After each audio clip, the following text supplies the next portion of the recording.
शाम का टाइम हो और बच्चों और बड़ों को कुछ ना कुछ खाने के लिए चाहिए। हेलो जी, नमस्ते। और आप देख रहे हैं मेरा यूट्यूब चैनल यूर फूडी। तो आज हम बनाने जा रहे हैं बहुत ही ज़्यादा मज़ेदार क्रंची पोटैटो बाइट्स, जो बच्चों और बड़ों को सभी को बहुत ही ज़्यादा पसंद आएंगे। तो चलो इसकी शुरुआत करते हैं। तो इसके लिए हमने 3 बड़े साइज़ के आलू ले लिए हैं। तो उसको हमने अच्छे तरीके से उबाल कर छील कर साफ़ कर लिया है। तो अब हम एक बोल लेंगे और जो आलू हमने उबाल कर रखे थे उसको हम कद्दूकस कर लेंगे। आप चाहे तो आलू को मैश भी कर सकते हैं, पर हमने तीनों जो बड़े साइज़ के आलू थे उसको हमने कद्दूकस कर लिया है। कद्दूकस करने के बाद एक छोटे साइज़ का प्याज हमने इसमें डाल दिया है काट कर बारीक बारीक, और एक शिमला मिर्च वो भी इसी में हमने काट कर डाल दी है। डालने के बाद हम 1 चम्मच इसमें कॉर्नफ्लोर का डालेंगे और 3 बड़े चम्मच इसमें हम ब्रेड क्रम्ब डालेंगे। ब्रेड क्रम्ब डालने के बाद हम इसमें नमक अपने स्वाद के अनुसार डाल सकते हैं। आप चाहे तो ज़्यादा और कम भी डाल सकते हैं। गरम मसाला, लाल मिर्च डालकर अब हम इन सभी मिश्रण को अच्छे तरीके से मिक्स करेंगे। तो स्पून से अच्छे तरीके से मिक्स नहीं हो रहा था तो हमने हाथों का इस्तेमाल किया। तो हाथ से ये होता है कि ये अच्छे तरीके से मिक्स हो जाता है। तो आलू हमारे सारे अच्छे तरीके से मिक्स हो गए हैं, तो इसको हम एक साइड पर रख देते हैं। तो अब हम 2 बोल और लेंगे। इसमें हमने 4 बड़े चम्मच हमने कॉर्नफ्लोर का लेना है। तो हमने एक स्लरी तैयार करनी है। इसमें हम थोड़ा सा पानी डालेंगे।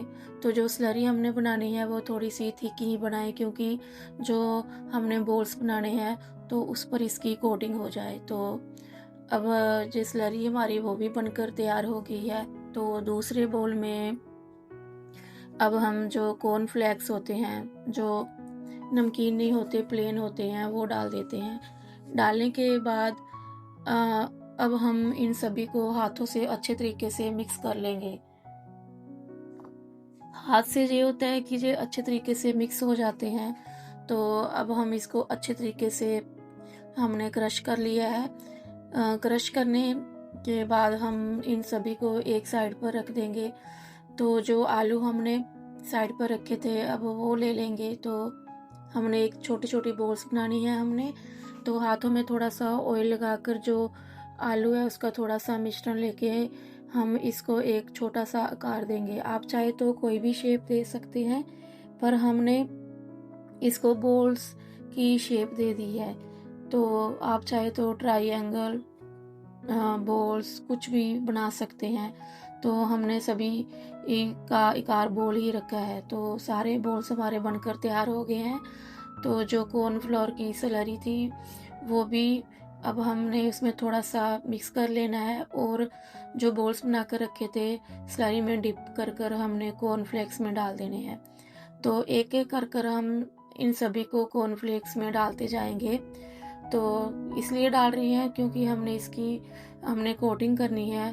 तो सारे हमारे जो हमने स्लरी में डिप करने थे वो हो गए हैं। तो अब हम कॉर्नफ्लेक्स से इसको अच्छे तरीके से कोटिंग कर लेंगे। तो कोटिंग करने के बाद अब जो हमारी कोटिंग हो गई है इसको हाथों में थोड़ा सा लेकर थोड़ा सा इसको दबा देंगे। तो ये अच्छे तरीके से बॉल्स पर चिपक जाएंगे। तो एक एक कर कर हमारे सारे बॉल्स तैयार हो गए हैं। उधर हमने एक कढ़ाई रख दी है। कढ़ाई में हमने थोड़ा सा ऑयल डाल दिया है। ऑयल डालने के बाद हमने इसको अच्छे तरीके से गर्म करना है। तो जो हमने बॉल्स बनाकर तैयार किए थे वो एक एक कर कर हमने इसमें डालते जाने हैं। तो आप गैस का फ्लेम फुल ही रखें, लो ना करें। तो जो हमने बॉल्स बनाए थे एक एक कर कर सारे हमने कढ़ाई में डाल दिए हैं। तो अब हम इसको 2-3 मिनट के लिए फ्राई होने के लिए रख देंगे। रखने के बाद हम इसको थोड़ा सा उल्ट पुल्ट करेंगे ताकि जो हमारे बॉल्स हैं वो जले ना। तो बीच बीच में हम इसको हिलाते रहेंगे।